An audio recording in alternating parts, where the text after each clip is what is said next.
You're watching Sports Central on CBS Los Angeles, sponsored by Morongo Casino Resort and Spa. And hello again, everybody, and welcome to this edition of Sports Central Saturday. I'm Jim Hill, joined by former USC running back Stafon Johnson and Mark Medina. Crazy weekend, gentlemen, here in Los Angeles with all this crazy weather that's going on, and it's a time for us to pay attention to what's going on and be prepared. Absolutely, absolutely. So it's kind of playing with us right now because the sun is out, but we know this storm is coming. It's been coming for a while, and they've been speaking about it, and I'm just got to be prepared right now. Better believe it. And Mark, we've got a lot of big names on the leaderboard at the BMW Championship as well. Yeah, it should be a compelling final round tomorrow. I think keep your eyes on Scotty Scheffler and Matt Fitzpatrick. They're tied at the leaderboard, and I wouldn't be surprised if one of them takes the tournament because they've been putting both really well, hitting some timely birdies. It should be a fun one. When you talk about a fun one, it's going to be fun for us to watch, but sometimes not fun for them to play because the pressure is really going to build up on them. Yeah, that's a good point. I mean, look, the pressure's going to be on them. Every hole's going to count. But you know what? Matt Fitzpatrick in particular says that he prefers tougher courses because it really gets his competitive juices going. He said that he doesn't like courses that become a birdie fest, so to speak. So I think with this tough competition, you're going to see these elite golfers kind of rise to the occasion. And I know you like watching competition like this as well. That's what makes everything worth the while. You know, that's what makes people tune in and want to get the numbers up as far as the ratings are concerned, and just see people just go out there and compete. The ones that are the best of the best. And whatever happens, of course, we'll have it for you right here. Now, meanwhile, let's talk about the weather conditions because Hurricane Hillary affecting us all in some kind of way, whether it be a change of plans or staying at home for the weekend. The Dodgers moved Sunday's game to this afternoon as part of a day-night doubleheader as they took on the Florida Marlins in Game 1 earlier today. Bad news before the game as Tony Gonsolin was placed on the injured list with an elbow injury, and manager Dave Roberts said he is unlikely to return this season. That's bad news. Okay, no score now. Top of the first inning, the Marlins threatened with 2 on. Jake Burger sends a fly ball to center field. James Outman is there for the grab at the wall. What a catch by him, and it keeps this one scoreless. Now we go to the 4th inning, and Brian De La Cruz rips a liner down the left field line. It rolls towards the gap. Berger will make his way from first to home. An RBI double for Cruz, and the Marlins take a 1-0 advantage. Now a tough performance on the mound for Marlins pitcher Yuri Perez. 10 strikeouts through 6 innings for the 26-year-old, who became the 6th opposing pitcher to record double-digit strikeouts against the Dodgers so far this season. Still 1-0 Marlins now in the bottom of the 8th inning with runners on the corners at first and third and Austin Barnes. He lays down the bunt and Outman slides into home plate. The Dodgers go up on this one late by a score, and they tied now at 1-1. Now Mookie Betts follows with a base hit right up the middle as 2 runs come in on the play. 84 RBIs for Betts this season. The Dodgers rally back to take Game 1 by a score of 3-1. And so with the tropical storm coming in tomorrow, the Dodgers doubleheader today ends with Game 2 tonight starting at 6 o'clock. This marks the first weather-related doubleheader at Dodger Stadium since 1999. The Angels also with their own doubleheader today, hosting the Rays down in Anaheim. The LAFC's match against Colorado Rapids has been moved to Wednesday, August the 23rd. And the Galaxy have postponed their match against Real Salt Lake to Saturday, October the 14th. Still no word on the Chargers preseason game tomorrow against the Saints at SoFi Stadium.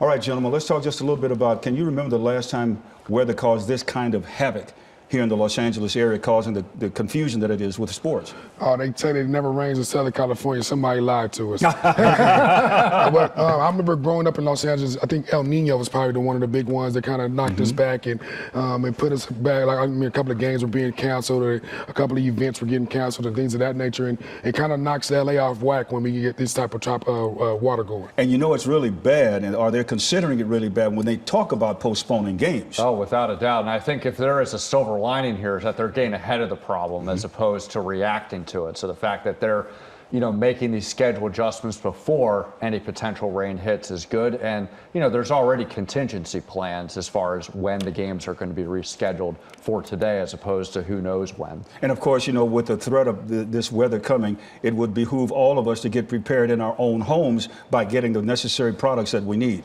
Absolutely. Get everything taken care of, get all your soups together, get all your teas together, get all your hot things going. And it might be a long week in the house this week. And I know you're doing the same thing for your family and your friends. Yeah, without a doubt. I mean, there's no use in trying to fight against Mother Nature because Mother Nature's always going to prevail in that one. So it's all about keeping it simple and staying safe, staying put. And of course, watching us here on KCAL 9 CBS LA. There you go. He knows what to say. All right, my friends, stay right where you are. Coming up next on Sports Central, college football begins next Saturday as the Pac-12 approaches what could be its final season as a conference. LA Times college football writer Brady McCullough, who published a fascinating report on how the Pac-12 fell just completely apart. He'll join us live in studio to talk about that. Plus, Brady will also chat with us about USC and their hopes for the upcoming season under head coach Lincoln Riley and reigning Heisman Trophy winner Caleb Williams. We'll have that for you. And we'll also go in depth on the UCLA Bruins as they try and follow up on a very good campaign last year under head coach Chip Kelly. But there are a lot of questions at quarterback and running back. We'll talk about that and more when we come back on Sports Central. Sports Central is sponsored by Morongo Casino Resort and Spa. Good times. And welcome back to our program, everyone. It's really hard to believe, but we may be entering the final season of the Pac-12 Conference. The Conference of Champions has really fallen apart after SC and UCLA bolted to the Big Ten last summer, and now more schools have departed as well. The exodus began last June when the Trojans and the Bruins really announced that they were leaving and joining the Big Ten with the prospect of making a reported $80 to $100 million annually from the deal. The conference then tried to keep the rest of the teams, the top 10 teams together, but that did not happen as Colorado bolted to the Big 12 and then Washington and Oregon moved to the Big 10. They were followed by Arizona and Arizona State and Utah going to the Big 12. Just a mind-boggling series of moves, that's for sure, over the past year or so. So that seems and sees 8 of the 12 teams in the Pac-12 headed elsewhere. Of course, a whole lot of money involved, that's for sure, especially for USC and UCLA after making the move early to the Big Ten. It's a new world in college athletics, that is for sure. Meanwhile, LA Times college football writer Brady McCullough now joins us here in the studio to talk about these moves and the changes to the Pac-12 conference. You wrote a terrific piece on this about the collapse of the Pac-12. What is your impression of what has happened so far? Oh my gosh. Well, I want to just start by thinking about this is the last season. Talk about the moves that got us here, but just think about this being the last season of Washington State, Washington, Oregon State, Oregon. Those things have been happening across college sports, but they hadn't happened yet here on the West Coast. And I think, this is not good. This is the last season of the way that the Pac-12 has always looked and West Coast football has always looked. I mean, we're looking at the West Coast not having its own power conference. And we're only going to see over time what the impact of that is. The way we got here is just this group of university presidents who makes these decisions. Everybody was looking out for themselves, particularly the top dogs. Whoever the top dog team or school was at any given moment over these 2 years was always going to look out for themselves. No one was looking out for what could be the greater good of the student athletes, as they're called. And so this is what we're left with. So we're talking about USC and UCLA were the first to leave. So people say, well, why did they choose to do it? Money? Absolutely. They got a television deal for the last commissioner, Larry Scott, for a decade that left them behind their peers. Stafon knows, what that meant for USC and, recovering from the sanctions and the pain of that 2010s and not being up there at the top. And so when the opportunity came to them to go to the Big Ten, guarantee themselves essentially double the money, plus knowing you're going to be at the big boys table for whatever comes in college sports, I think that was undeniable for USC and UCLA for the same reasons. But those USC people, that university needs this football program to be at the top. Stafon? I have a different approach of it because, of course, the Pac-10 is very, very dear to my heart. I have a lot of great experiences and I have a lot of success, in that conference. But when you look at the totality of it all, it's kind of alleviating us from the opportunities of getting that different look. Having that big time look at, because we're on the West Coast, we're a little bit behind, and now we're fighting with the quality time of an East Coast husband and wife. Now it's like it's 10 o'clock out there, and you just trying to get some quality time with your wife. You're not trying to watch USC. So I think that getting us into it gives us a chance at like Heisman's, gives a better chance at getting different picks as far as the BCS is concerned, and so on and so forth. I think that gives us a better opportunity to be shown. Oh, yeah, it was a no-brainer for USC and UCLA given the circumstances. Great move for our schools here. Keeps LA. It's going to keep LA at the highest level of college sports. But the downstream effect for other schools, I think, will be sad to watch over time. But you're 100% right. Absolutely. Brandy, terrific piece, by the way.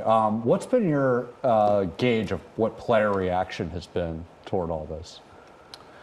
Well, I think that the players, they want to play on the big networks. They want to play in front of the millions. They want to play on the networks with the analysts talking about them that they grew up with.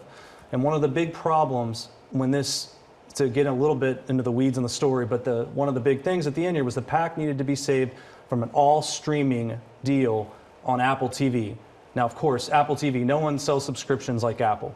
But you talk about you going into a living room of a kid who's got dreams of playing in the NFL, and you say, you're not going to be playing on ESPN, you're not going to be playing on Fox, Kirk Herbstreit's not calling your game. That is an impact. And I think that's a big part of why this thing fell apart. In your piece, you talked about USC President Carol Foulkes being very, very involved in this movement. She's very, very smart and knew exactly what to ask for and to look at the big picture. Absolutely. One of the most fascinating things I've learned over the last year in covering this was when the Big 12 lost Texas and Oklahoma. There was a chance for the Pac-12 to be the aggressor, go get Big 12 schools, put the Big 12 out of business. Carol Foulkes, at that moment, said, no, we're not expanding. She's looking out for USC. She doesn't want to bring in Oklahoma State or TCU and then take more of the pie from whatever the Pac-12 is going to get from USC. So she looks at that, and then a year later, the Big 10 comes calling, and USC's out. So whether Carol Foulkes knew that was going to happen when she said no to expanding the Pac-12 or not, only Carol Foulkes and people high up at USC know. But she looked out for USC at every turn, and she did what she had to do. It's really kind of amazing because the conference as we knew it now has shrunk. But what about the fans? What about the fans? For many of them, the competition may be kind of lost, or there's going to be new competition established because of this new scheduling. Well, so, I'm a Michigan grad. Do I love the idea of seeing USC and Michigan more than just in a Rose Bowl every 4 or 5 or 10 years? Of course. And that's going to grab a lot of, in general, viewers. And that's what the TV, networks are after. That's what's driving all this. They want those games. They're going to be 5, 10 million automatic viewers. But then think about the other fan bases who are left behind. If you're Oregon State and you're no longer playing for that big prize, the national championship, you can't beat USC to get to that point in your season. You can't go to the Rose Bowl. How much are you going to care about USC Michigan, when that game is going on? So I think it'll be fascinating to see what happens with the fans as time goes by. Who's in, who's out. It's really amazing now that this season, as the Trojans play their final year in the Pac-12, they'll begin play this coming Saturday. The season opener is going to be against San Jose State. Now, of course, the 6th-ranked Trojans return the reigning Heisman Trophy winner Caleb Williams as he will lead the USC offense once again. And he and Coach Lincoln Riley are feeling really good and confident about their team as the season approaches. Offensive-wise, it's been good. We got a bunch of guys that are young, explosive players, but we do have a bunch of key players that are out there playing and starting, or out there getting a lot of reps, and them being the leader of their group and a part of the team and leader of the offense. It's been great because they've been out there coaching. Whether it's guys that were here on our team last year, whether it's newcomers, what it took maybe to get on the field, certainly in some specific positions, it's a little bit different definition this time around, right? And there's no assumptions on what guys did at another school or what guys did here or anywhere else. And we've really tried to stress that to guys. It's going to be based on what we're seeing on this field right now. All going to be a lot of fun, that's for sure. Here's a look at some of the marquee matchups on the Trojan schedule this season. Stanford comes to town for what will be their final matchup against the Cardinal in the Pac-12. Then there's Notre Dame in October. The cross-town rivalry game, of course, is in November. Now, Stafon, can Caleb Williams make it 2 Heismans in a row this particular season? That is really an amazing question. Not for Caleb Williams. You know, I had that great opportunity to go out to the practice over the spring, and the way he was able to control the practice and control the tempo of the offense and control the atmosphere, you know, it's really big, especially playing in USC and being at the quarterback and being at that helm. It comes with a lot, and he's so poised and so ready for the job. Brady, what are your impressions on Lincoln Riley heading into his second season of SC? I spoke with Lincoln for a little bit at Pac-12 Media Day and came away so impressed with the energy that he brought to it and the confidence that he brought to it. I came out of it and picked him to the playoff. Yeah. So that's where Lincoln Riley is with me. I think he realizes how special this window is. Right now, you got 1 season with Caleb Williams. You do whatever it takes. This is the year USC has to get back there, and he knows it. He has that it factor. Whatever it is, the coach has it. He's got it. I mean, you look at what happened last year. You know, they'll get 11-win season. I mean, people forget this 1 year, and they are 1 injury potentially from Caleb Williams away from being in the playoff last year. People forget because they lost that game, and then they had the embarrassment against Tulane. Their defense withered down the stretch. Of course, they got a lot to fix there. But Lincoln Riley is the real deal. And the fact that there are people still doubting him is a good thing for USC. That motivates him, that's for sure. But what about the Trojans' defense this coming season? Because it wasn't very good in Riley's first year. Well, Lincoln's loyal. He's a loyal guy, and Alex Grinch is his defensive coordinator. Alex Grinch was one of those coaches who hopped on that plane from Norman, Oklahoma to come to LA and go with Lincoln and believe in what he's going to do here. They had a lot of issues with depth, injuries at the end of the year. Those are things the coaches talked about all year. They knew that was going to be a problem as the year went on.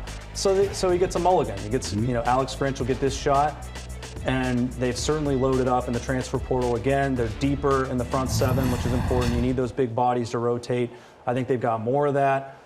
Really tough schedule, though. You know, the last half of the season, it's going to test the mettle of this program and what they're building. But they're going to play with a chip on their shoulder. Absolutely. It's been too long for USC. It's time to get back there. Any final thoughts? I'm looking for Christian Pierce and Mason Cobb to make a big splash on the defensive end and kind of fill those holes that we had, you know, in the past. Yeah, I was really intrigued with what you were talking about with defense, Jim, because Alex Grinch, I think he was quoting one of your stories earlier about a lot of the defensive issues were due to fourth quarter lapses. I was wondering, what's your sense of what they're doing to address that with the new additions that they've had? Yeah, well, I mean, that's all about detail. That's all about that. You know, you have that first season with a group of players, and everything's coming to them really fast. And what you want is in that next offseason, you're into the details. You're not just evaluating, you know, on the fly game week. You're evaluating your own practice film in detail. You know, and that's what you want to see, is more attention to detail in the deeper aspect of defense, and that those things are trained and really ingrained in you. So when you're tired in the fourth quarter, you know what you're supposed to be doing. Going to be a lot of fun watching, that is for sure. All right, my friends, stay right where you are, because coming up next here on Sports Central, we're going to go across town and take a look at the UCLA Bruins and their battle at the running back position. We'll also hear from their star transfer, Carson Steele, who has a pet alligator. Mr. Steele will tell us all about it when we come back. And we've also got a great high school football segment for you coming up this afternoon, as new modern-day coach Frank McManus and cornerback Xavier Brown join us live in studio after they beat Centennial in their season opener last night. All that and more when we come back. Welcome back to our program, everyone. Now, we talked about the Trojans. Now it's time for the UCLA Bruins. Head coach Chip Kelly led UCLA to a 9-4 record last season and are hoping for another successful run this season. The Bruins will have a lot of new faces, especially on offense, as they replace Dorian Thompson-Robinson at quarterback and Zach Carbonet at the tailback position. One of those running backs looking for a starting spot is transfer Carson Steele. He comes from Ball State, where he ran for over 1,500 yards and 14 touchdowns last season, which is really amazing. And he also has a pet alligator whose name is Crocky J. You had an incident with when you're a pet alligator with your thumb, I guess? Not with thumb. I have a few scars here and there on my hands. Yeah, you guys can't see. You can see a few here and there. But that was when I was younger. I'm good now. So, you know, people, they take it a little too far. Say, got my hand bitten off or something like that. But no, yeah, had a few incidents, but nothing crazy. It's just crazy having a pet alligator. That's what that is. The key games on UCLA's schedule begin with their opener 2 Saturdays from now as they host Coastal Carolina at the Rose Bowl. Later, they travel to 14th-ranked Utah in September and also play 18th-ranked Oregon State in October in Corvallis. Then there's the annual tradition against the Trojans, which will be in November. All right, Stafon, let's talk with you about a big year for Chip Kelly coming off his best season since becoming the head coach at UCLA, and that was back in 2017. Yes, I think that he's going to definitely prevail, keep going. You know, it's the way he works his system and the way he controls and make sure they have a source of excellence. He's going to definitely come through. Steele is a big pickup for him. He loves to run the ball. So if he can get the ball going, the play action pass and the RPO game would be big for him. Talk about love. This one over here, Brady loves to talk about college. That's for sure. A big battle behind center as the group vies to be the Bruins' starting quarterback.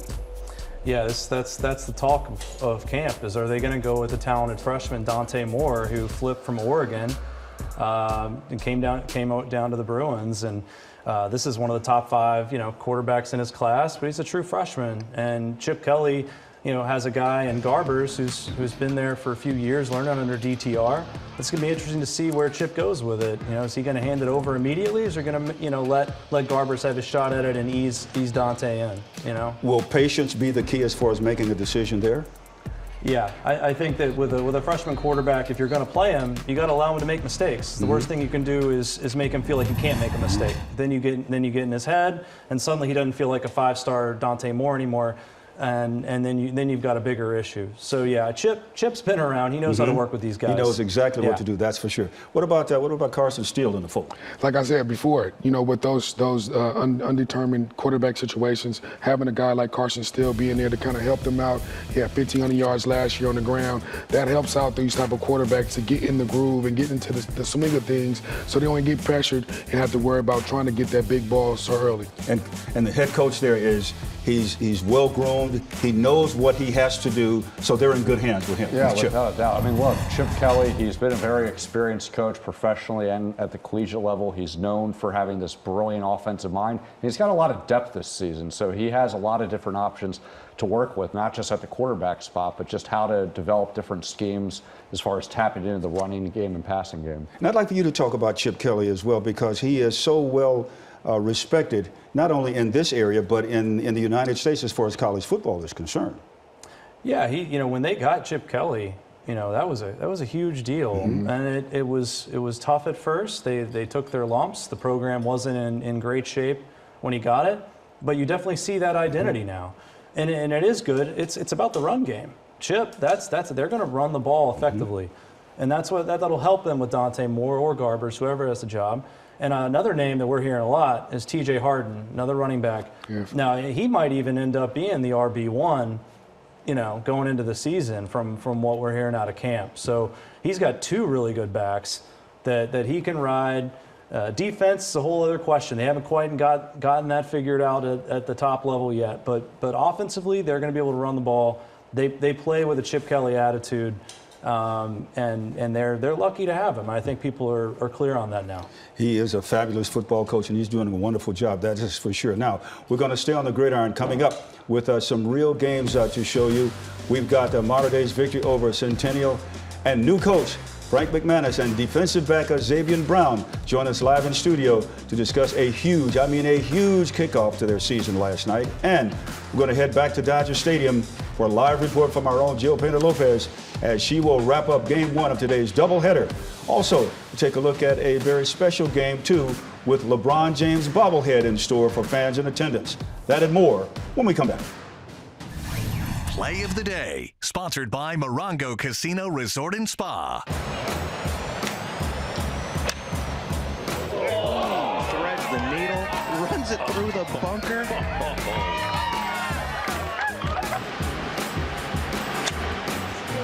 Oh, comes out great. Look out. Back-to-back hole from off the green. How about those two shots? Welcome back, everybody. Last night, the high school football season kicked off. Frank McManus making his modern-day head coaching debut against Corona Centennial in a clash of powerhouse programs late in the fourth quarter. How about this? Modern Day is up 21-17, but a Stanford commit, Elijah Brown, gets picked off by Tate Byer, and he goes all the way to the end zone, the 55-yard pick six. Cuts the lead to 21-14, but the Monarchs answer back. Georgia-bound senior running back Nate Frazier takes the handoff and gets into the end zone from 6 yards out. Modern Day goes on to win by a score of 28-14.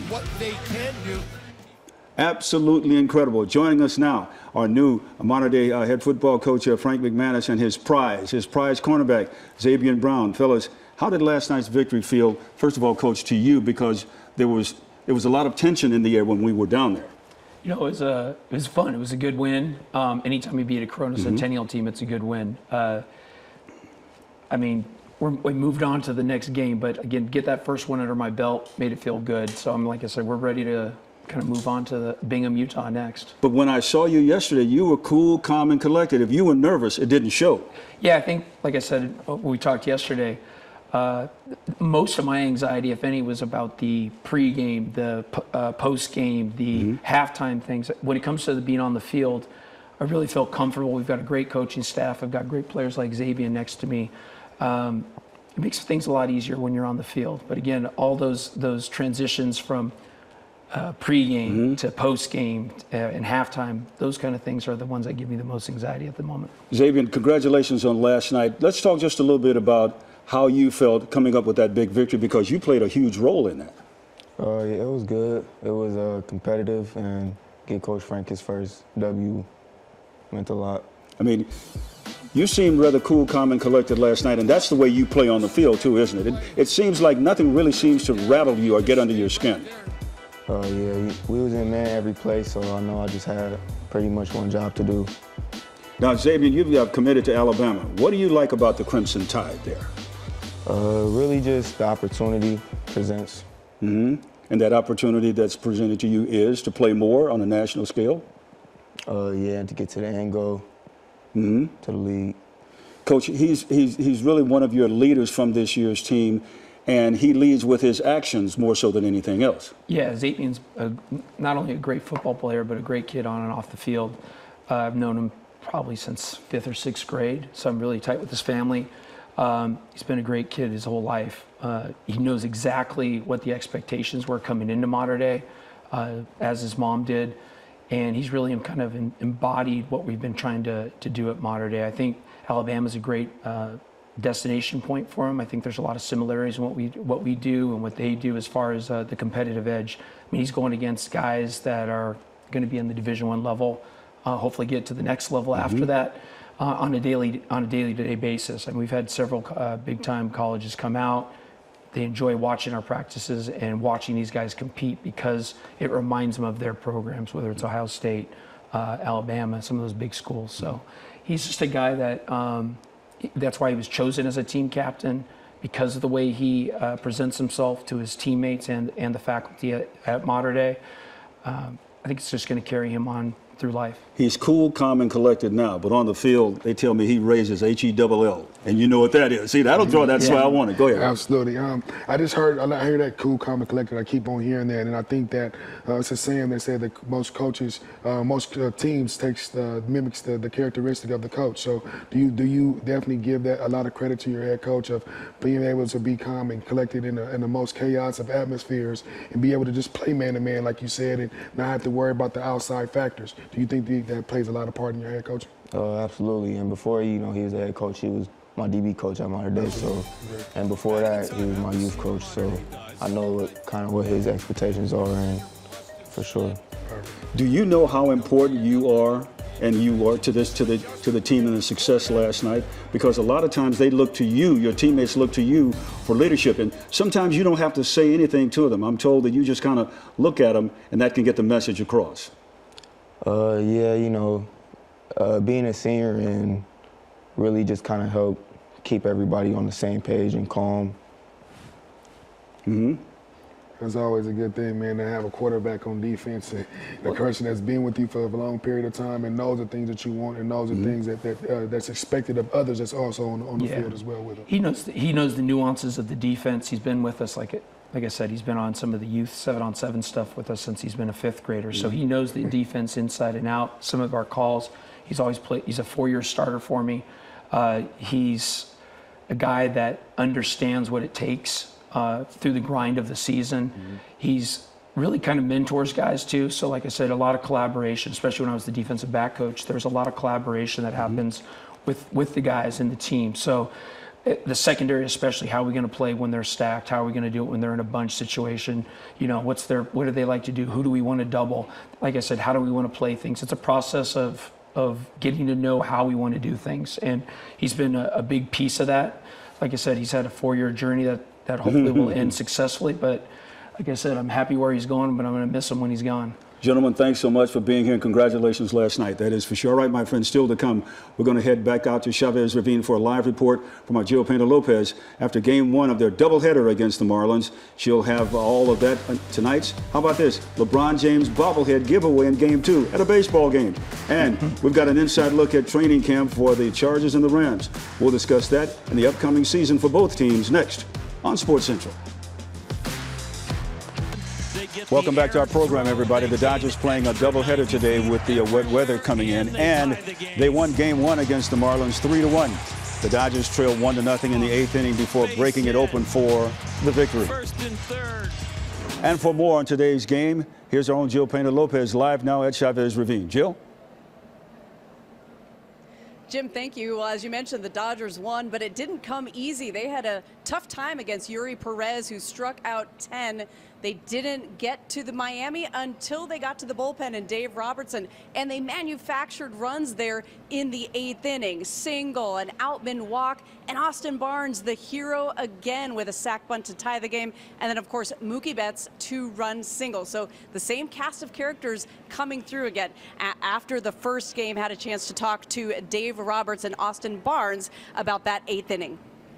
I give Austin a lot of credit because you know, the last few weeks he's becoming he's being a complete baseball player. He really is. And sometimes when you're struggling, you want to swing your way out of it.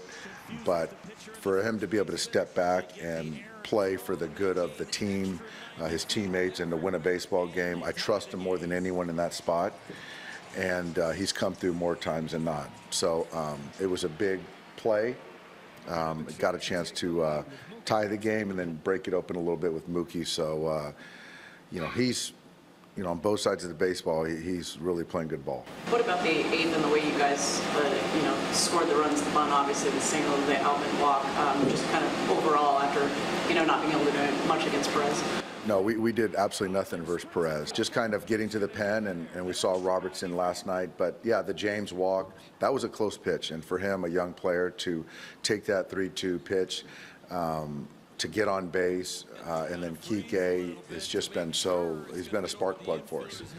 And so to create that 1st to 3rd situation, then it just opened up the inning. Being able to come through for the team is obviously the most important thing. It's, you know, you always want to be helping and be positive, and I was in that situation. Kike got a big hit, and you know, that's a play that we run a lot, especially with me over the years. So, you know, confident's a hard play to defend. So to scratch a run across and then Mookie come up with that big hit, it's obviously really big. All right, and for more on the Dodgers, Bill Plunkett of the Orange County Register joins me. And Bill, we've got 2 pitchers going in different directions. Dave Roberts said today, big news, Tony Gonsolin, an all-star last year, 16-1 winner. And of course, this year struggling a bit, has an elbow injury, not expected back this season. But Ryan Pepio comes back as the 27th man and takes down 5 innings. Your thoughts on both of those pitchers and where they're headed? Well, in Tony's case, it's a bad break individually. We'll find out later this week just how severe the injury is. but he wasn't in the postseason plans, let's be honest. He had not pitched well enough that he would be in that. And that's where the Dodgers are again this year. It's August and we're talking about October. They could probably walk home from here and win the division. So everything is about October. Don't think Ryan Pepio fits into that either, but he's got about a month and a half to rescue what could have been a lost season with his own injury. Missed the first 3 months of the season. And the guy we saw today looked so much better than the kind of starstruck, a little over his skis guy we saw briefly last year. He threw a lot of strikes, and that's the key for him. All right, and another guest is going to be joining Bill and I, and that guest, of course, is LeBron James, at least in the bobblehead version. It is LeBron James bobblehead day. LeBron is scheduled to be here watching the game from a suite. Bill, your thoughts on the LeBron James bobblehead and him being here tonight? Well, does the crown come off? Does the crown stay on? I think I've heard a lot about LeBron's hairline, so I think the crown should stay on. That's key for him there. All right, we won't tell him you said that, but thanks so much for joining us. Appreciate it. You got it. All right, from Bill and the LeBron James bobblehead. Jill, back to you, Jim. Oh, it's going to be a lot of fun at Dodger Stadium tonight, that is for sure. Jill, thank you very much. All right, my friends, a lot more football ahead as we dive into the pro ranks. We're going to head to training camp and hear from the Rams' Aaron Donald talking about some issues he's having, and also speak with Keenan Allen and head coach Brandon Staley at the Chargers camp. And he's 71 years old, still acting like a kid. Former USC head football coach Pete Carroll having so much fun after Seahawks practice, and we'll have that for you when we come back right here. Welcome back, everybody. Angels hosting the Tampa Rays in their first game of a doubleheader today. We jump to the fourth inning. Halos lead it 6-3. Rene Pinto sends a shot to deep center field. It's a no-doubter. A two-run homer, and Tampa cuts the deficit now to 6-5. Brandon Drury works his way back of a 0-2 count, and he blasts this one the other way. His 16th home run of the season, and some insurance for the Angels, who extend their lead now to 7-5. But in the next inning, Griffith Canning gives it up with a shot hit to Jonathan Aranda. Both teams are trading back-to-back shots, and once again, a one-run game as the Angels still lead by a score of 7-6. Now in the ninth inning, the Rays with a go-ahead run at the plate. Luke Raley flies out to left field, and the Halos get the final out. They hang on to take game one by a score of 7-6. Meanwhile, the NFL season is just a few weeks away, the regular season, as the Rams and Chargers gear up for the upcoming season, that's for sure. The Bolts are looking good in Orange County as they hope to improve and gain another playoff berth. They have been looking really solid in Costa Mesa so far, and I found out that head coach Brandon Staley can't find any faults in his squad, at least right now. Coach, is there something in training camp you are not pleased with? No. I think that we're headed in the right direction. We've had quality practices. A lot of room to improve, but I think what this group has done is it's come together to the practice field and played hard every time out. And I'm never going to take that for granted. We're never going to take that for granted. And I think the leadership of our football team has done a fantastic job. I like it a lot. I feel like we've grew every day. Offense, defense, special teams, everybody's getting better. Everybody's coming closer together. And, I'm excited to see where we end up. Because you also know that as you go, you play a huge part in the success of this club. Absolutely. I think that's one of my goals for the whole season is being here for all the games, making sure I'm available, for the team, for the quarterback, and just to make sure we're all on the same page. Meanwhile, at Rams camp at UC Irvine, Aaron Donald hoping for another campaign of really terrorizing offenses. He is coming off ankle surgery this offseason, but he feels that he's in the best shape of his life. However, shape doesn't really always translate into a performance on the football field, even for AD. I ain't where I want to be, but I feel like I'm getting better. Obviously, I did some good things today. I did some things that I didn't like. Me personally, I didn't think I had the type of practice that I wanted to. So I just got to watch the film and see what I did wrong or see what I need to, do better. I'm always my worst critic, so just got to continue to study, continue trying to find ways to be better. All right, Stafon, is Aaron Donald still the best defensive player in football? Absolutely. The leverage that he plays with, the total dominance that he creates on the offensive line, absolutely. Mark, what are you bullish on about the Chargers and their head coach and Brandon Staley this year right now? I'm pretty optimistic. I mean, look, they got a really dynamic offense. They just have so much depth when it looks to the running game.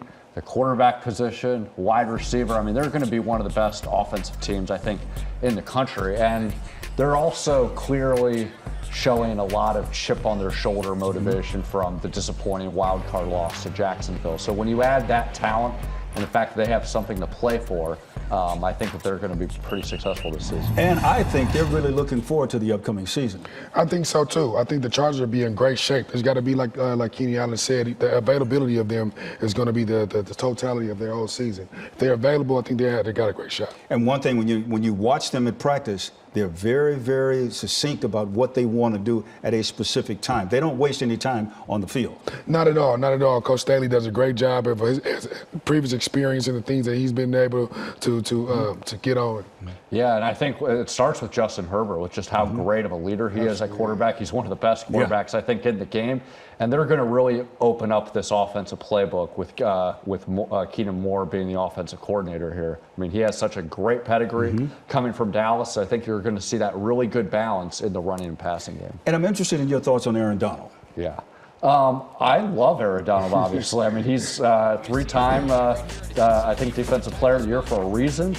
I think when he's saying that he's not where he wants to be, he's mindful that he was coming off of some injuries last season. And he's a perfectionist, and so you're never going to be fully satisfied in training camp. But I think that he's going to have a really good season.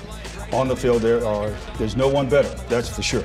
All right, my friends, let's talk about some off-the-field things that's going on right now, because the Saints tight end Jimmy Graham was detained last night here in Southern California on suspicion of being under the influence of a controlled substance. Police say they found him wandering in traffic. He has been released, and the Saints say he likely suffered a seizure and spent the night in a medical facility for testing. He will be back with the team tomorrow. All right, everybody, still to come. Former USC head football coach Pete Carroll still doing all the fun stuff at the practice field that he's always done at age 71. We'll show you what we're talking about when we come back.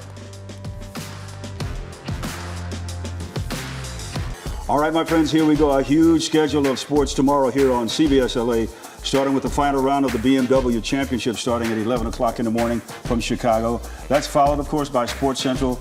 And then the Bulls pregame show begins at 3:30 ahead of the Chargers battling the Saints at 4 o'clock. Now, one guy who has always had a lot of fun on the football field many times after practices is Seattle Seahawks head football coach Pete Carroll. We used to see him do this regularly after USC practice during his days as head coach of the Trojans, and he's still doing it in Seattle. At age 71, Pete looking really great as he leads the Seahawks into their 14th season as their head coach there.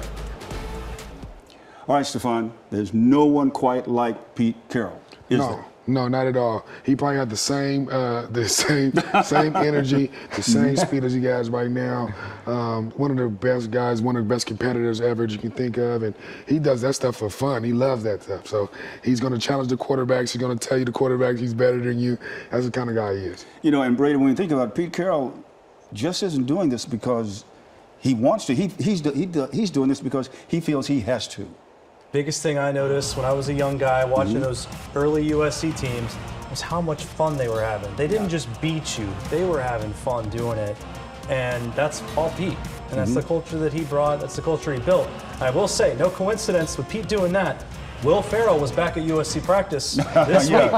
So it's all coming back together, like 15 years ago. It's really amazing how the Trojans said, well, you know, this kind of worked before, maybe we should try it again. Yeah, and look, with Pete Carroll, I know that he's had this impact in other sports. Am I laying in the NBA? Steve Kerr, the Warriors coach, he's really consulted with him over the years, as well as other coaches. The thing that they admire about him is not only his winning and his resume, but his youthfulness, his creativity, his ability to bring people together in creative ways. It's almost like he's one of a kind. We don't think we'll see another Pete Carroll around. Not at all. I think he's definitely one of those the iconic quarterbacks, kind of coaches that we have had in our time. What's the best thing about Pete Carroll in your estimation? I think his ability to find the way to motivate each player, to find the way to get the most out of every player on his roster, his motivational, he's just got that magic about him that I think he can bring people up and let them play at a level they didn't even know they could. It's really amazing Thank Pete Carroll for what he's done for all of us. That's for sure, because he's touched each and every one of us in one way or another. That's going to do it for this edition of Sports Central Saturday, everybody. Thanks so much for watching. We'll see you next time. So long.